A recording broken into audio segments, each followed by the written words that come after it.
Allô, bonjour, bonsoir, ça dépend na iska bokozwama. Bon, naza na ta ebelete tika malamo na kota na sujet na ngai. Je pense que bomoni sujet na nga na komi wana kai kwamba azana zemi, zemi ya nani le peuple congolais a le droit de savoir. OK? Bon, mes chers amis, bon, ngala ngai na ekolobela sujet oyo parce que je voulais un peu orienter les débats, OK? Parce que namoni débat oyo eza un peu désorienté, OK? Batumana batu baza koloba makambo na bango, ko makambo ya ba célibataire, est-ce que célibataire akoki kobota, célibataire, est-ce que ministre, est-ce que mwasi, tout ça, OK? Moi je ne pense pas que débat oyo ya Kaikwamba eza na niveau wana, et que célibataire tout ça. Non. Moi je pense que Kaikwamba azala célibataire, azala marié, azana droit kobota soka lingi. Kobota ezali il faut pas aya otuna comment on dit aya otuna opinion ya nation ou bien mutu moko azana droit ko yebisa ye akobota ou bien kobota te. Non, Kaikwamba azali libre ya kobota soka lingi kobota. OK, ça ne dit pas que soka mutu azali célibataire et que aoki kobota te. Ça c'est vraiment mal orienté ce débat. OK, mutu azana droit ya kobota. Kaikwamba azana droit ya kobota, mwana na yeso kalingi, azala célibataire, azala marié, azala engagé, azala na copain, azala ndenge nini. Soka lingi pe akiko sala pe artificial insemination. Ça veut dire que bake kotia ye po abota. Eza droit na ye abota. Wana toboite, OK? Mais namoni lokola débat ezali très capitalisé na sens wana. On dirait, esa question ya aza célibataire. OK, il y a des hommes qui trouvent ça un peu aussi façon on dirait ya kolinga ko chola ye, ya ko seka ye kaza célibataire, aza mukolo, basente ye, tout ça. Écoutez, mutu na mutu azana droit ya ko reproduire soka lingi. Soki Kaikwamba alingi ko reproduire, akoki ko reproduire. Wana eza droit na ye, OK? Eza droit na ye, OK? Et puis, bamibali combien babota kabaza ba célibataire, OK? Bamibali combien babota kabaza ba célibataire, mais ba décider ko bota. Mutu moko te atuna kabango boboti po boza ba célibataire, boboti ndenge nini. Non. Le débat n'est pas là. Il faut pas mal orienter ces débats, OK? Moi, je vais vous dire là où nous devons focaliser sur ces débats ya Kaikwamba, OK? Kaikwamba kobota ou bien kobota te, wana j'ai déjà dit que ezali choix na ya kobota, soka lingi kobota, ki kobota za mutu mukolo, aza responsable, azali si elle trouve qu'elle veut un enfant, elle peut le faire. On n'a pas besoin ya kubana kokota na kati ya ba débat eza un peu trop bas, ya koloba ki aza célibataire te, wana komi kolanda vie privée à moto et puis komi harcèlement. OK, komi harcèlement, beaucoup komi ko harceler moto. Mais moi j'aimerais bien orienter ce débat na niveau mususu. OK, na niveau nini? Bon, Kaikwamba azali pas n'importe quelle femme. OK, parce que na Congo wana basi babota ka mikolo nyonso baza ba célibataire babota na bango aza célibataire te, et puis kozala marié linko lobate kende oza na droit kobota parce que ba marié pe mingi babota na katanda kwa mabala na bango bana mibali na bango te. OK, so le débat n'est pas là. OK, kozala célibataire linko lobate ke oza na droit kobota te. Non. OK, parce que basi ebele ya mabala babota bana ya mibali na bango te na kati anda kwa mabala. Donc le débat ne doit pas être là. OK, Kaikwamba zana droit kobota soka lingi. Le débat n'est pas là. Maintenant, moi je veux orienter ce débat na niveau mususu, OK? Kaikwamba n'est pas n'importe quelle femme. OK, parce que na mboka wana basi ebele bazali kobota na bango ndenge balingi, OK, za droit na bango ya kobota, OK? Mais Kaikwamba azali femme politique, non seulement azali femme politique, pas n'importe quelle femme politique. Kaikwamba azali tête ya diplomatie ya Congo, OK? C'est la tête de la diplomatie congolaise. Voilà. Ça veut dire Kaikwamba azali mwasi oyo na mboka wana azali ko représenter non seulement image ya mboka, azali ko représenter aussi, bon, azali ko représenter basi, oui, mais azali ko représenter d'abord image ya mboka, n'est-ce pas? Ndenge nini tozali ko teka mboka libanda, n'est-ce pas? Ça veut dire que biso peuple congolais na manda wana azali na yango tozali kopesa ye confiance ke azali mutu toki kopesa confiance akende kobundela biso bitumba diplomatique po alonga yango aya nango na mboka. Ok, n'est-ce pas? Ça veut dire ce n'est pas n'importe qui cette femme. Vous voyez? Ça veut dire so ibomoni Kaikwamba kei quelque part akei koloba na kombo ya mboka ezali mboka nde mandaté ye. C'est très important. Bo retenir le kamboana. Ok? Alors, na poste wana Kaikwamba zali nango. Biso ba Congolais tozali na droit ya koyeba. Est-ce que cette femme, c'est une femme sérieuse? C'est une femme qui n'est pas sérieuse? Est-ce que c'est une femme qui a des bonnes valeurs? Oui. Est-ce que ça n'a pas valeur? Yamalonga? Oyo toki kopesa ye certaines responsabilités ya mboka ame makalibanda? Est-ce que c'est une femme légère? Quelles sont les relations de Kaikwamba avec les hommes? Oui, c'est une femme célibataire. Même si c'était une femme mariée, parce que quand la célibataire, une kolobate kaka kende ozali légère. Oui, il y a des femmes mariées qui sont légères. Bisonyo so toyebi makamboyo. Toyebi ke basi ya mabala mingi pe na kati ya politique wana baza ba femme légère.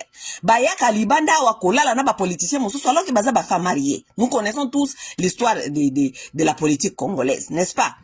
Bon, mais est-ce que Kaikwamba azali mwasi oyo azana ba valeur sexuel o ezali bien pona tango akendaka libanda kuna ko représenter biso ou bien ko kende ko si représenter diplomatie congolaise. Parce que cette place là, elle ne doit pas être donnée à une femme qui est légère. OK? Oui. Elle ne doit pas être donnée à une femme qui est légère sexuellement. Cet espace-là ne doit pas être donné à une femme qui n'a pas de bonnes valeurs morales, sexuelles. Non.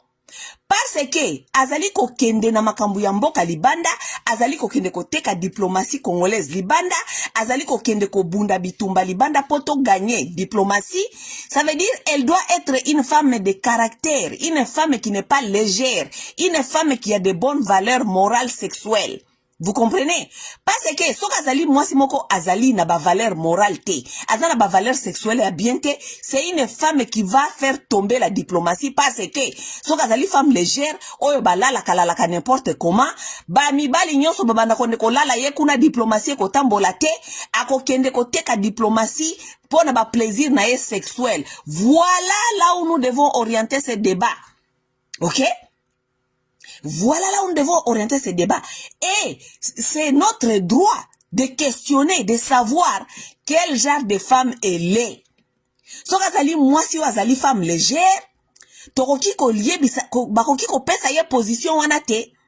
So azali mwasi azana ba valeur ya kitoko te sexuelle, morale, bakoki ko pesa ye place wana te parce que akokende ko teka mboka mabe. Akokende meme ko teka ba secret ya mboka.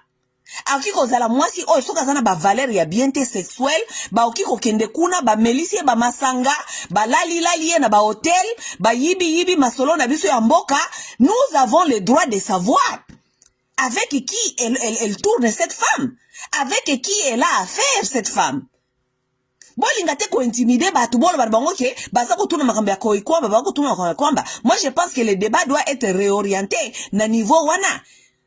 Nous ne devons pas être un peuple qui envoie une femme à la tête na diplomatie oyo toyebi ba valeur na sexualité.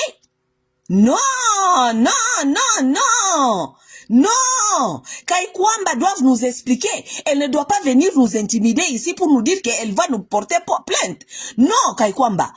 Ba pesio musala ba Congolais, tu travailles pour nous. Nous on te paye. Tu ne dois pas aller là-bas te comporter n'importe comment. Biso toyebi ke oza célibataire, toyebi mobile no obi makanayete, toyebi mobile na yo nini te, oye la biso zemi.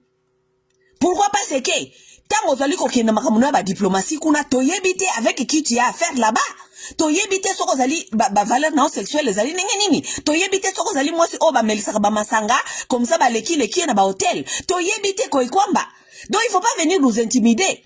C'est notre pays, nous avons droit. Tozali ko futa mbongo ba Congolais. Soko za kolia mbongo na biso te okoko no mazemi na ondengo lingi ça ne nous concerne à rien. On en a rien à foutre avec zemi na yo. Mais okiko kende to ila biso zemi. Et puis, on limite pas Congolais ba tout na yo, Kaikwamba. Ba diplomatie on ozali kokende ozali kokuta na ba mindele ba américain o bazali na ba intérêt na bango qui n'a rien à voir avec nos intérêts nous les Congolais. Ba diplomatie on ozali kokende kokuta na ba ministre ba autorité ya ba Rwandais qui n'ont pas des mêmes intérêts que nous, n'est-ce pas? Kai kwamba nenge toyebi asalaka liboso na je crois la organisation internationale. Elle a été au Rwanda, elle a habité là-bas, elle a eu des relations là-bas. C'est que nous sommes en train d'attendre ngana yoki ke azalaka na mo copain na ye ya Rwandais. OK, ce qui ko azalaka na copain ya Rwandais. Pourquoi est-ce que Kai kwamba azali na difficulté à kolakisa biso copain na ya Rwandais? Mais est-ce que Kai kwamba c'est une grande fille? Elle a droit à une relation amoureuse ou bien elle a droit à un copain? Ça ne doit pas nécessairement être un mariage. Si elle est engagée et qu'elle a un amoureux ou bien elle a un copain, pourquoi est-ce que Kaikwamba a la difficulté de nous montrer à son partenaire? Parce que biso toyoki ke azana partenaire ya Rwandais. Pourquoi Zéo Kassoni a kolakisabso ke partenaire nazali Rwandais? Ça veut dire que quelque part, ayebi ke ça cause problème. Bosko soko zana partenaire à Rwandais. Est-ce que Rwandais wana azali un pro-Kagame ou bien azali pas un pro-Kagame? Pourquoi elle a des mal à nous montrer son partenaire? Parce que nous on n'a rien à foutre. Ce n'est pas une petite fille oh baba nakolbakeo te kozo mobalité elle a droit à une vie amoureuse. Mais pourquoi elle cache ça? Elle cache cela parce qu'il y a quelque chose derrière ça. Oh, alingi biso te toyeba. Et cela maintenant nous pousse nous à chercher les informations, de connaître qui nous représente dehors. Soki Kaikwamba azali na copain na azali Rwandais. Sikoyo Kaikwamba memize mi soki amemize mi ya Rwandais. Nous sommes en train de dire tozo kotala ba hypothèse nyonso. Soki Kaikwamba memize mi ya Rwandais. Kaikwamba azali kokende kosala diplomatie biso mboka na biso tozali na conflit na Rwanda. Siko Kaikwamba alobi na biso ke il faut accoporter pas tout plainte parce que il faut protéger mwana na ye. Botko Kaikwamba soko memize mi ya Rwandais. Sikoyo tangu to okende kosala diplomatie oko protéger intérêt ya ba Congolais ou bien on protéger intérêt à moi na yo sokaza Rwandais. Ce sont des questions que nous devons nous poser. OK? Kaikwamba soko memize mi américain parce que toi es partenaire na yote. Tu nous laisses pas au possible son choix. Il faut to imaginer. Et nous ne connaissons pas pourquoi yo maman mobimbo le kisi 40 ans ozoko bomba mobali ozali na ye. Ça veut dire quoi? Oh, mais nous allons chercher ma chérie. Nous allons chercher. Kaikwamba, ce qui ozoko bimana américain. Américain me misi ozemi. Yo zali tête ya diplomatie ya Congolais, ya ba Congolais. Yo zali ko kende ko représenter biso parce que il faut kende ko win ba bataille nyonso. Ça veut dire que nous te pèse confiance que tant ozoko kende ko représenter diplomatie, ozoko kende ko bunda guerre diplomatique, il faut remporter ba guerre diplomatique nyonso. Si quoi so conflit d'intérêt commis na papa o toyebite o ya memisi ozemi so ka sali américain toyebite intérêt ba américain commis avant so ki américain wana komi ko chichoter na matoi ko yebisa okay o te boye yo ko tala intérêt na bango parce que sali mwana na so ka aza américain o ba no tala intérêt na bango bien ko bundela intérêt ba congolais pour na biso to remporter diplomatie. C'est ça des questions que nous devons nous poser. Donc boyebisa biso te ke to za na droit ya koyeba papa mwana Kaikwamba zali nani ou bien Kaikwamba memize minenge nini. C'est notre droit. So Kaikwamba lingite to poser la question wana elle n'a qu'à démissionner sur ce poste là parce que biso to ko lingate muto azo ke ko représenter biso diplomatiquement il faut que ko remporter ba bataille diplomatique aye la biso zemi ya muto oyo te yebite azali inconnu si ko so ka biso zemi ya ennemi to ko lo bandingini. C'est ça la question. C'est ça la question. Kokomba azala célibataire, mais ça ce n'est pas notre problème. Le problème est que Kaikwamba azali tête ya diplomatie congolaise. C'est elle qui va se battre dehors pour na remporter victoire pour na mboka. Alors ce qui zemi na ye est commis obstacle pour na ba intérêt à Congo.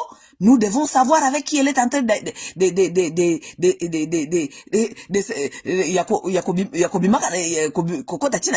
nous avons intérêt à les connaître. Tozana intérêt à koyebango Kaikwamba soko lingi toyeba te ezali soi-disant vie privée na yo ozana vie privée te tangi kozali ko lia mbongo na biso et kozali ko kene ko représenter biso libanda kuna oye la biso makambo toyebite te Kaikwamba tozana droit ya koyeba. Tozali na droit ya koyeba parce que to boy lobby ba surprise tozo kende ko mutazo kende ko bundela soko diplomatie ba échec na ba échec ba échec na ba échec. Pourquoi? Parce que to yebite soki amemi zemi ya banguna. Maintenant il faut à protéger intérêt ya bato bazali ko chichoter na matoi to yebite ba comportement na ye moro sexuel ezali nenge nini. Est-ce que azali fille azali légère, azali fille azali fille moko? Parce que écoutez kwa kwamba elle a plus, il paraît ça na plus à 40 ans.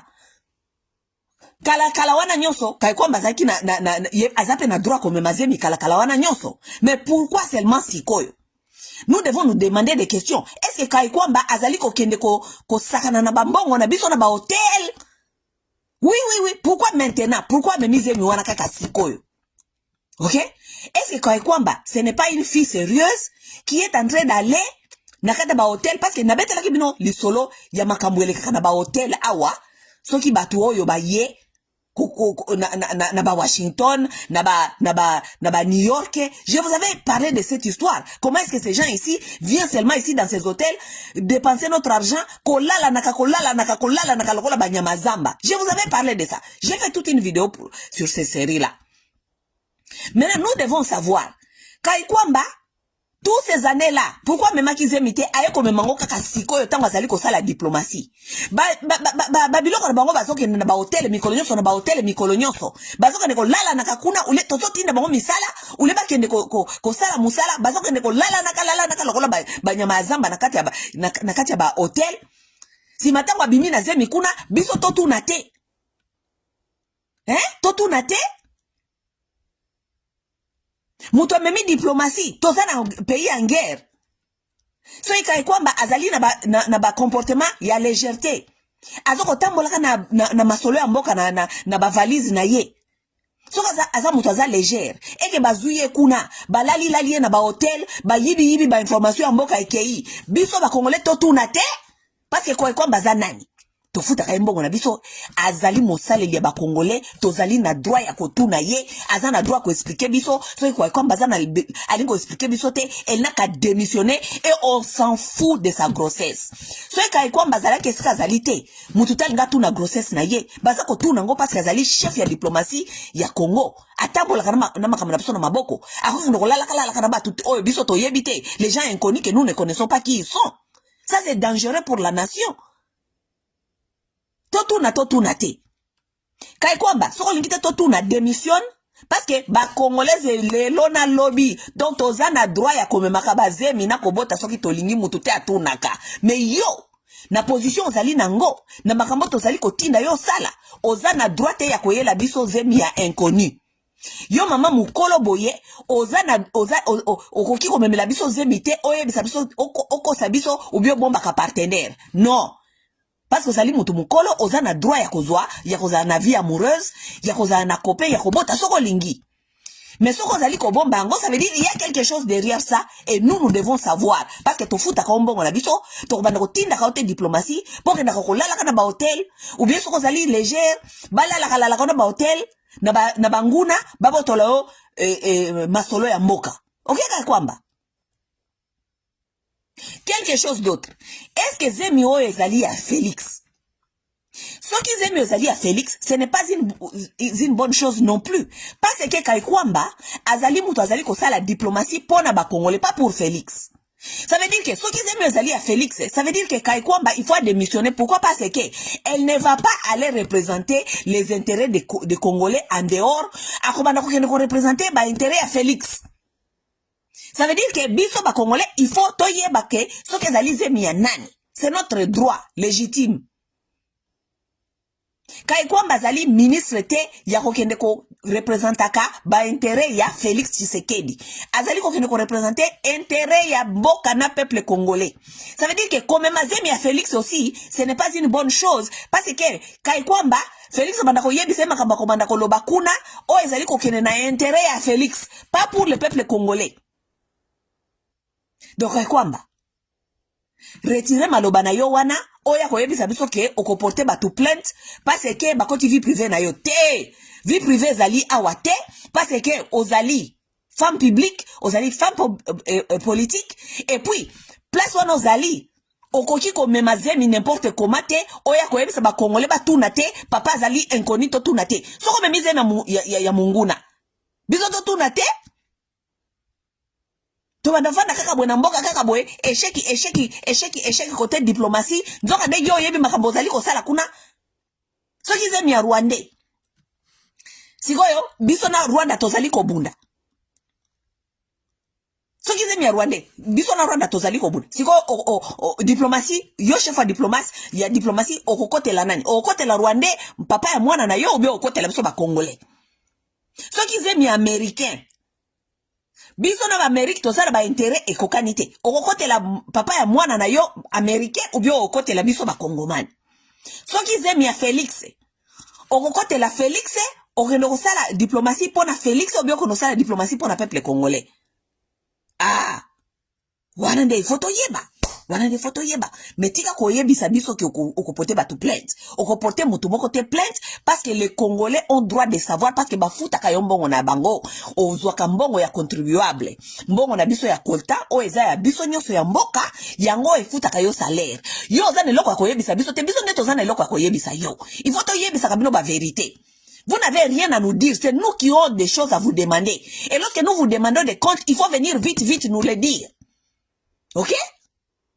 Kai kwa bato sengyo, papa à moi il faut yebana. Soka yebanite, tu dois démissionner. Il faut pas venir ici qu'on va manipuler peuple congolais qu'on va dire que aux allez kobundela ba droit basité, aux allez kobundela ba droit basité. Parce que mutu moko te attaqué basi yo mususu oyo babota mutu moko te parce que le Congo bataka mutu moko te po abota parce que papa mwana yebanite ou bien ataka mutu abota parce que azali célibataire parce que non le débat est mal orienté ozali ko défendre droit ya mwasi moko te parce que basi ba congolais babota kana bango olingi okosa biso ke ozo ko défendre droit ba femme congolaise parce que to bossa na ke oyo ozali tête ya diplomatie congolaise. Tu ne peux pas nous amener zemi ya inconnu te il faut to yeba papa mwana azali nani peut-être aza munguna ya mboka il faut to yeba oui il faut to yeba kwa ikwamba soko linko yebisa biso te tinaka démissionner kwa ikwamba. OK? Tu nous dois cette information. On ne demande pas cette information à toutes les femmes congolaises, on te demande à toi. Ok? Tu nous dois cette information. Si tu ne veux pas nous donner cette information, tu n'as qu'à démissionner. Ok? Basi bele bazana na parlement, basi bele bazana kata gouvernement na babota ka mikolo nyonso toyi ba papa bana bangote. Mais yo ezana ba position mususu na mboka wana oyo tokoki ko laisser aller te légèreté. OK? Nalobi te ke ozali légère pozo kobota. Nalobi bongote. Nalobi ke ba valeur na yo na position ozana ngona mboka wana ba valeur na yo sexuelle, ba valeur no moraux. Tozana besoin nango. Tobano tinda te mwasi azali ko kino représenter pays diplomatiquement, nzo anazali mwasi ya molangwa, mwasi ya légère, oyo ba kiko zwa n'importe quand na ba hôtel, ba kiko kosa ye, ba melisie, ba lalie, ba memisi bazemi, si ma babotolie masolo ya mboka. Te. Nalobi te ke c'est ce que tu es. Je suis en train de dire que ezali nalobi te ke c'est ce que tu es. Nalobi ke ça ce sont les droits ya biso ba kongomani to yeba. Quel genre de femme tu es? Eza droit na biso to yeba. Toki una pesa ote masolo ya mboko tambola kanango to yebi te ba valeur na yo eza ya ndenge nini. Te.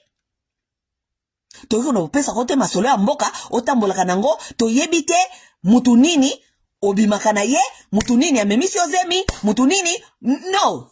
Kwa kwamba te. So lingite to yeba, to zape na besoin ya koyeba te, to we don't give a damn, we don't give a fuck. Dépose diplomatie, continuez ko vivre vie na yo en cachette, na mwana na yo ko bota et tout, ça ne nous concerne pas. Ça ne nous concerne pas. Mais tant qu'ozali wana, ozali tête ya diplomatie congolaise, tu nous dois cette information ou tu dégages. Ingeta.